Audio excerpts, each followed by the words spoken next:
C'est l'Argentine. Depuis plusieurs années, l'Argentine avançait avec le statut de favori. Nous songez ça très bien.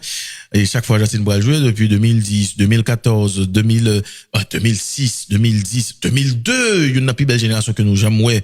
Et avec le professeur Bielsa, sous chaque ligne, tu gagné des légendes, c'est nouvelle comme ça. Et puis, l'Argentine va être champion en 2022. Mais cette fois, il y a un pile observateur ou dit qui, moi, m'attendais récemment, avant même Coupe du Monde a commencé, qui dit pour lui-même, Argentine c'est un flop Coupe du Monde là. Parce que Argentine pas renouvelé, Argentine a avancé avec presque même joueur, yo lourd, yo pas qu'à courir, yo pas regardez monsieur, un paquet d'arguments tête chargée, monsieur pensait que Argentine a flop compétition, hein, surtout à cause de Messi tout qui baissait etc. Vous dites est-ce que vraiment et nous t'a qu'à dit des avantages ça que un pile observateur ouais, hein, le fait que Argentine bagne trop pression sous dol, est-ce que ça pas fait que l'Argentine a avancé caché? Tu vois, l'Argentine. Mais c'est vrai que moi-même, pensez si m't'a en place Argentin m't'a pire aimé statut ça que statut favori back to back avec toute pression que ça a engendré tout. Parce que pour l'instant, qui est-ce qui prend toute pression ça? C'est l'équipe de France, notamment à cause de leur armada offensive. En premier lieu. Ensuite, l'Espagne ont pris aussi leur petite part de pression, c'est vrai. Mais l'Argentine, en fait, est en train d'avancer effectivement un petit peu caché. Gon, c'est vrai, on manque de renouvellement. Kika et en handicap. Kika tout, ils ont avantage. Côté automatisme, ouais, c'est ça. Automatisme, ça, bon. Mais me trouver dans l'équipe ça, manque on figure au milieu de terrain quand même, même si c'est pas le meilleur milieu de l'histoire de cette équipe de l'Argentine, c'est un Paredes. Parce que justement à cause de son tempérament, de ce qu'il fait, on s'en souvient contre les Pays-Bas, notamment. Tu vois, ce genre de personnage là peut être très précieux pour une équipe. Ça peut être très précieux. Maintenant, renouvellement, c'est vrai que bon, Messi piagé, Otamendi 38 ans.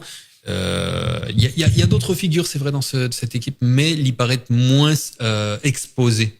Bon, il y a toujours Emiliano Martinez. Moi, je suis un très grand fan d'Emiliano Martinez. Peut-être je suis le seul natif français qui rémèle, mais tellement rémèle pourtant je suis pas même fanatique de l'Argentine, mais tu vois, j'aime les personnages. J'aime les personnages et Emiliano Martinez c'est un personnage.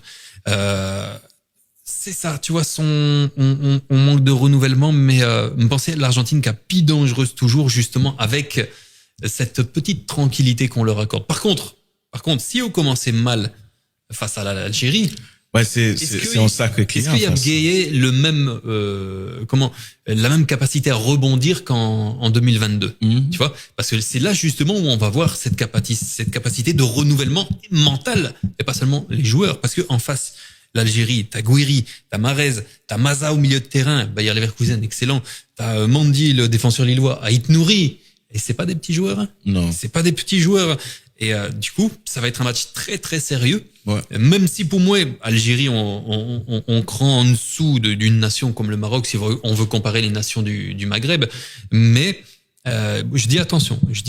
Et c'est peut-être même dans ce premier match-là que n'a tout indicio sur reste compétition pour l'Argentine. Ouais, mais attention quand même à une éventuelle suffisance côté argentin.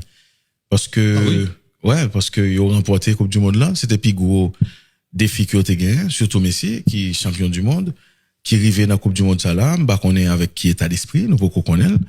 Argentine pas cracher du feu même, j'allais t'a fait bien avant, parce que l'Argentine t'a pris dans le mondial 2022, c'est Argentine qui était quand même saute pour la Coupe América, et c'est Argentine qui t'a montré un peu le grand goût. Mais je dis, là, le conseil de joueurs qui viennent, t'as et des Paul qui a joué dans MLS là, donc des Paul c'est pas Messi, c'est pas même compétitivité là, vous comprenez ça, et l'on prend et Otamendi qui est toujours là, l'on prend Romero qui part à 100%, qui s'est blessé. T'as aussi Enzo Fernandez et Julian Alvarez qui sont très occupés par l'actualité mercato. Très occupés. Est-ce qu'ils ont la tête entièrement à ça? Effectivement. Ça peut perturber un joueur. Bien sûr. Si tu règles pas ça avant le début de la Coupe du Monde, ça peut perturber. Oui, ça c'est clair. Et l'on prend Enzo vraiment tout qui changeait de statut. Parce que dans la Coupe du Monde, là, c'était un petit pouchet, c'est un petit joueur qui a venu et puis qui est un petit caspi réceptif, faut comprendre, qui est un petit caspi et au garde à vous, genre, Messi, c'est Major Payne, et puis il a frappé, mais là, c'est un joueur qui prend plus importance dans dans le club d'État Chelsea, il vient gagner plus liberté ou pas qu'on est qui impact ça qu'a gagné dans le terrain. Oui, surtout que en plus à Chelsea, c'était pas toujours dans le bon sens du terme. Quand on le voyait se disputer avec ses partenaires, ça c'est une mauvaise réaction, sa suspension par le club, trop liberté tout, genre souterrain tactiquement. Donc ça veut dire son tempérament est-ce qu'il est pas trop fort par rapport à des gars qui sont là installés depuis longtemps, tu vois, ça peut mal passer. Effectivement, voilà. Et puis McAllister qui saute une saison qui est très délicate avec Liverpool, ça veut dire oui, bien tout, c'est tout élément réuni pour monde douter de Argentine ça. Et Algérie c'est pas un cadeau parce que oui, Algérie moins fort que Maroc, mais en même temps tout Maroc qui joue avec Brésil, il était déjà fort, il puis motivé parce qu'il faut le voir un message. C'est pas le même bagarre pour Algérie. Jouer contre les champions du monde. C'est moment spécial pour soit au fond pour ou sinon ou battre. Parce que Algérie va jouer match ville et match ça, il est capable d'utiliser l'Argentine encore une fois. Pour qui ça?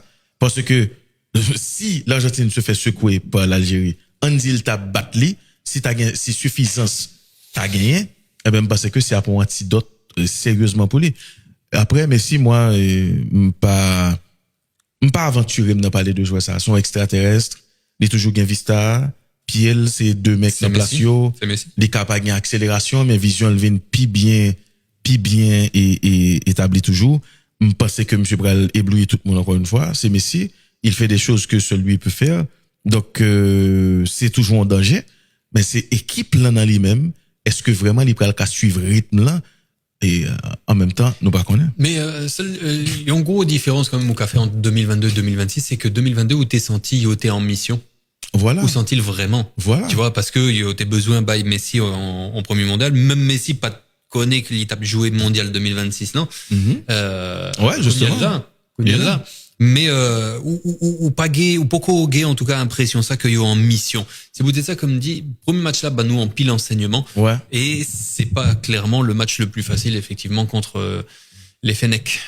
Nous pourrons suivre pour nous moi m'pas attendre et après n'a pour nous faire débrief nous de ça nous France Sénégal t'as le comme ça.